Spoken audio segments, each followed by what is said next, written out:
So only what that particular country says will be upheld. And 192 countries' voice will not have any meaning. This kind of world we are living in. This is the ruffian's world. This is the world of those who have killing power. They are ruling the world. So this kind of division is not acceptable, and that is why we are having the Chief Justice's Conference and raising our voice that world needs a world parliament. So to encourage settlement of international disputes, we need a world parliament, and for that we are having this world parliament by children, because through this parliament we are training the children, preparing their mindset that after intermediate second year you will leave this place. But then after that you will go to big institutions of learning, and then go to higher institutions of learning, and maybe many of you are in abroad and this and that, and you will be very high position. And once you are in high positions, think how you can collect people from all over the world and bring them closer to each other and create a consensus for a world parliament. So that kind of, that is although I know it's a very big mission, not very easy, but then the mission has to be accomplished, because otherwise there is no hope for the world. Otherwise, catastrophe is our door and nobody can stop it. The world is in balance every day. Nobody knows what will happen tomorrow. So therefore, we have to think somewhere and to start somewhere. So dear children, you work very hard in our education. Education is the most powerful weapon which you can use to change the world. Nelson Mandela says, if you want to change the world, it is through education. So the kind of education that you are getting, you are very lucky. We did not get this education, the material education, the human education and the divine education, a balanced education which makes you good and smart, which makes you a gift of God to mankind, which makes you a pride of the human race, which makes you a potential light of the world. So this kind of education that you are getting, you are very lucky. You are getting this kind of vision, this kind of education. This is very good. Your CMS children are getting. We never got this kind of education in our childhood. Otherwise, we would have really been able to do something great. So anyway, now I am sure that you are getting this education. You make the best use of this opportunity of education. Devote your whole time, energy and your pride, your sense of pride for achieving the goal of learning the various subjects that are prescribed in a course. Go into the deep of these subjects. Let every child be ahead of his class through hard work and true merit. So it should be the real knowledge. It is not crammed up or mugged up knowledge that helps you, but it is the understood knowledge. That means you should have a conceptual clarity. That is what is needed. To the children, I will tell you something by the help of this little bit of, the things are with me. Now, this is a wire. Of this wire, you can take a picture of. You can take the picture of this wire. But if this wire is connected to the powerhouse, then within this power, the power will come. And what can happen with the power? You can light the lamp. If you know that there is a power within in this wire, you can light it. If you want bigger light, you can put bigger light. If you want to run a fan, you can. So dear children, it is not seen, it is hidden. Nobody can say that this wire has so much of power, it can give abundant light. It can even run the train. It can even cut the steel, but you don't know. It is inside. Nobody can see that. You cannot take a picture of it. So is the God, is within us. God is within us. We cannot take a picture. You can take a picture of my body. You can take a picture of the body. And if you remove this skin, then again you can see the bones. Like in the wire, if you remove this plastic, you will see a metal wire. But metal wire you can take a picture of. But the power that is within, the energy that is within, you cannot see that. You cannot take a picture of that. That is the energy. That is hidden. So likewise, If you take the picture of my body, you can. If you remove the skin and then bones will come, flesh will come, you can take a picture of that. But then what is inside? That is energy. Like in wire, there is energy. When connected to the powerhouse. So once the heart is connected through prayer with the powerhouse, that is God. What comes? A godly energy.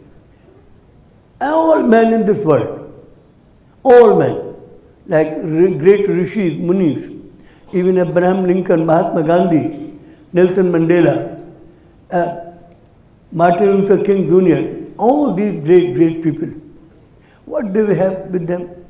They have only one body, 2 eyes, 2 ears, 1 nose, 2 hands, 1 mind, 1 head, 2 legs. This was all with them. But what was there within them? That was the soul within. And what is the difference of soul? The soul, they realized that is the power within. And they used that power in any direction. Prayed God. And they used that power within, that energy, and they could, if they used that much, that they could light the bulb, they could do something ordinary. They did more in the path of God, they got more energy. If they wanted to run a fan, they did it.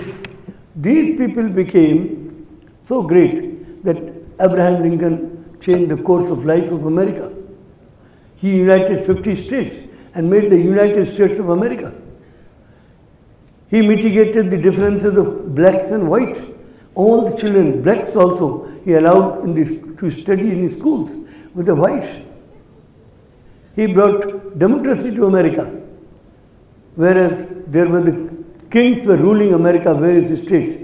He finished all of them, and he brought democracy to America. Democracy for the people, of the people, by the people, and not only America, but the whole world became democratic after that. We all learned how India is also a democratic country. Now most of the countries are democratic. So dear children, one man that realized that there is a power within me. That's all. Mother Teresa realized that power within. Gandhi realized that power within. And he used that power. He took help of God and he achieved such great things. So dear children, you can also achieve great things if you realize that within you there is a power. And that power is soul. The power is the power of soul. And so long the soul is within us, our eyes can see, our ears can listen, our tongue can speak, our mouth can eat, hands are moving, mind is working. And as soon as the God takes away the soul, then eyes will not see, hands will not move, mind will not work, ears will not listen, tongue will not speak, mouth will not eat. And then everything will come to a standstill. And in the family members will say, oh, take him away, burn him or bury him. He is dead. And somebody says, why are you sending him to bury or burn? They say, everything has gone. If somebody says, no, 70 kg weight is here, you can weigh him, you can take the picture of him, nothing has gone, everything is here. They say, no, no, no, it is only a dust. Everything is gone. Now nothing is left. What is that everything? That is the soul. God has taken back the soul. That is everything. Without soul, we are nothing. The soul is within us, then all our organs are working. All the organs of the world are working. It is the power of God. We have that power of God. Whosoever has recognized me will arise and serve me with such determination that the powers of the earth and heaven shall be unable to defeat his purpose. जो कोई भी परमात्मा कहता है मुझे पहचान लेगा इस अपनी आत्मा में, उसे धरती और आकाश की कोई भी शक्ति मेरी सेवा से रोक नहीं सकती, वो मेरी सेवा करेगा. When Ram recognized that power within, nobody could stop him. When Ram realized that there is a power within. To serve that power, he left his kingdom and went to the jungle for 14 long years. And nobody could stop him. The people of Ayodhya wanted to stop him. They were weeping, crying. He did not listen. Mother Kaushalya was weeping and crying. Mother could not stop Ram. Dashrath was weeping and crying. He could not stop him. Whosoever has recognized me will arise and serve me with such determination that the powers of the earth and heaven shall be unable to defeat his purpose. जो कोई मुझे पहचानेगा, बुद्ध ने जब एक बार पहचाना कि कोई शक्ति है, उस शक्ति की तलाश में वो चले गए वन में और वर्षों वटवृक्ष के नीचे बैठे रहे, साधना की। वो दिव्य ज्ञान परमात्मा का चाहते थे। अल्टीमेटली वर्षों के बाद उन्हें दिव्य ज्ञान अननोन सोर्स से प्राप्त हुआ, त्रिपिटक का। यह थे सिटी मॉन्टेसोरी स्कूल के संस्थापक प्रबंधक एवं प्रख्यात शिक्षाविद डॉक्टर जगदीश गांधी, जिनका मानना है आज मानव जाति को जय जगत के नारे को बुलंद करने की आवश्यकता है तथा विश्व में वास्तविक शांति लाने के लिए बच्चे ही सबसे सशक्त माध्यम हैं। डॉक्टर गांधी द्वारा शिक्षाप्रद आध्यात्मिक बातें इन प्रतिष्ठित चैनलों द्वारा नित्य प्रसारित की जाती हैं तथा रोजाना उनके विचार CMS FM रेडियो 90.4 मेगाहर्ट्ज से भी प्रसारित किए जाते हैं। छात्रों, शिक्षकों व अभिभावकों के मार्गदर्शन हेतु डॉक्टर जगदीश गांधी द्वारा लिखित पुस्तकें Sahitya Bharati International, Newman Group, 4C, Ansari Road, Daryaganj, New Delhi 110002 से प्राप्त की जा सकती हैं।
To heal the world with the power of Jai Jagat, City Montessori School since 1959 has been actively working to construct the defences of peace in the minds of students, for which CMS in the year 2002 was awarded with the UNESCO Prize for Peace Education.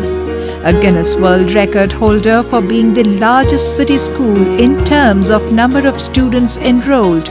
CMS education revolves around the twin poles of godliness and globalism through 4 pillars of education, namely universal values, excellence in all things, global understanding, and service to humanity.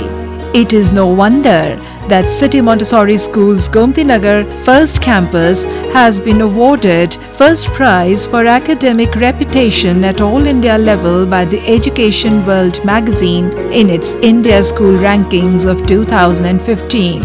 It is also awarded first prize for being the best co-ed school in Lucknow as well as in Uttar Pradesh. CMS founder Dr. Jagdish Gandhi has been motivating parents and generations of good and smart children through holding special prayer assemblies and divine education conferences. 54 years ago, I started this school on 1st of July 1959. The kind of education that is being given to the children is only material. But I realize the man has three realities of life. Man is a material being, man is a human being, man is a divine being. He needs a balanced education of all the three realities of life. Therefore, I started this school with a mission to impart a balanced education to the children. Mahatma Gandhi said, I will not follow the beaten track. I follow this. I will create my own path. So I have created my own path to bring about a change through education. Change the mindset of the children.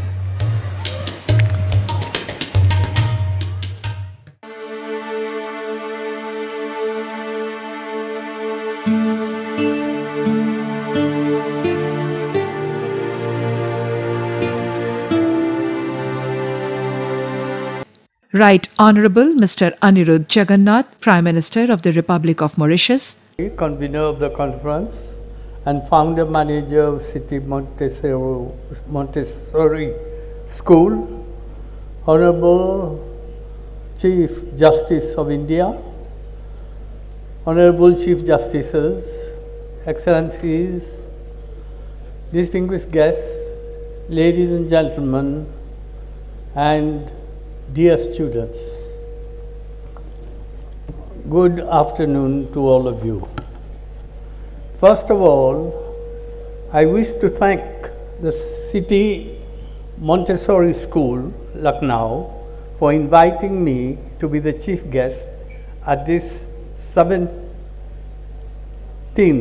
International Conference of Chief Justices under the theme Uniting the World for Children through Enforceable World Law and Effective Global Governance.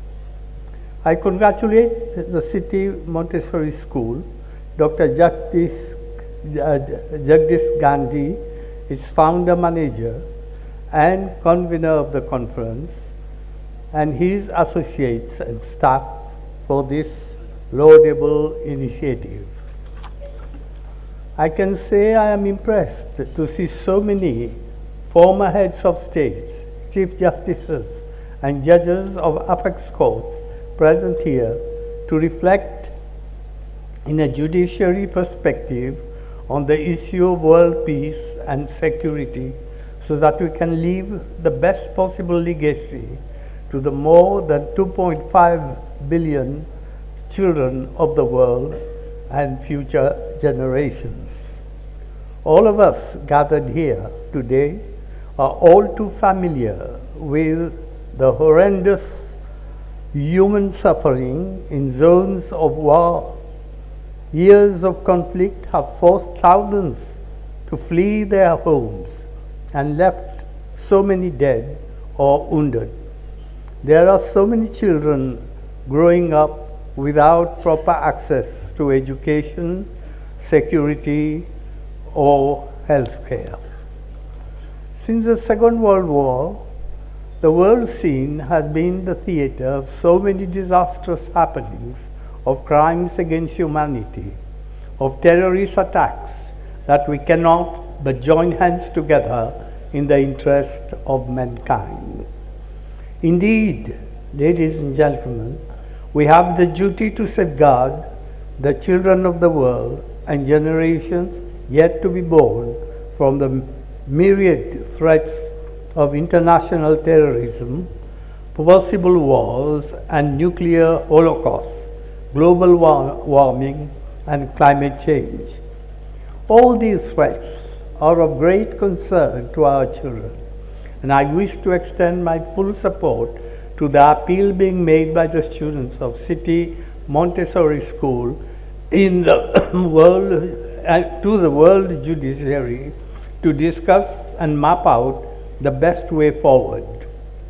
These students and children worldwide look with expectant eyes towards the world judiciary in the hope that they would develop and enact enforceable international law so as to prevent armed conflicts between different countries and convert the turbulent earth into a peaceful place for safe living. Ladies and gentlemen, The codification of international law with an effective machinery to enforce it would be the greatest achievement of the present century. I should like to stress on the importance of action-oriented cooperation among judicial and law enforcement institutions within a rule of law framework based on due process and respect for human rights. As I address this distinguished audience, I also wish to emphasize on the responsibility of the United Nations at a time when it is itself reviewing its peace and security agenda.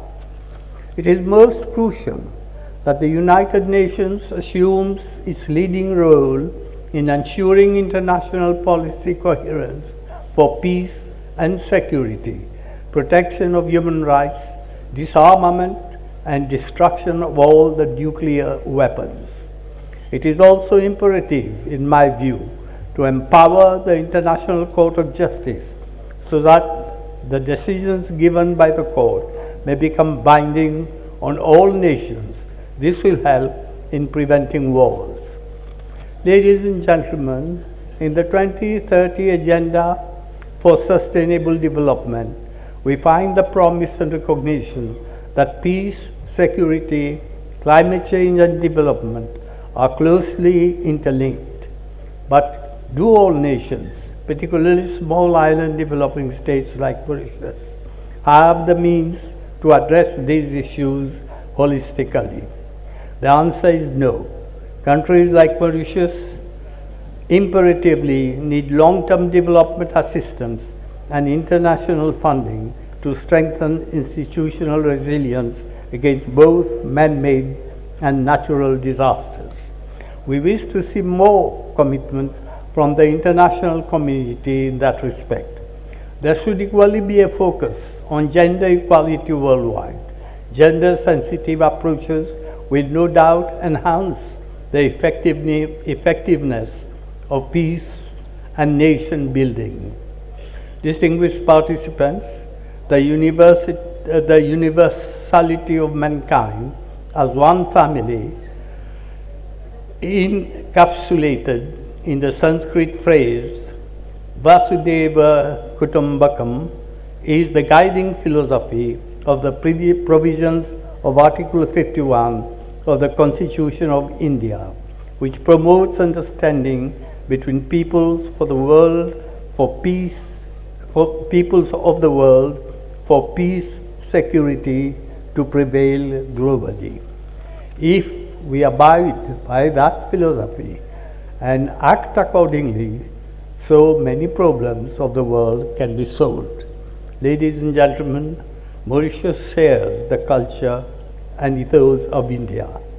We have great respect for ideals set forth by stalwarts of India, especially Mahatma Gandhi, who championed the cause of peace, non-violence, and truth.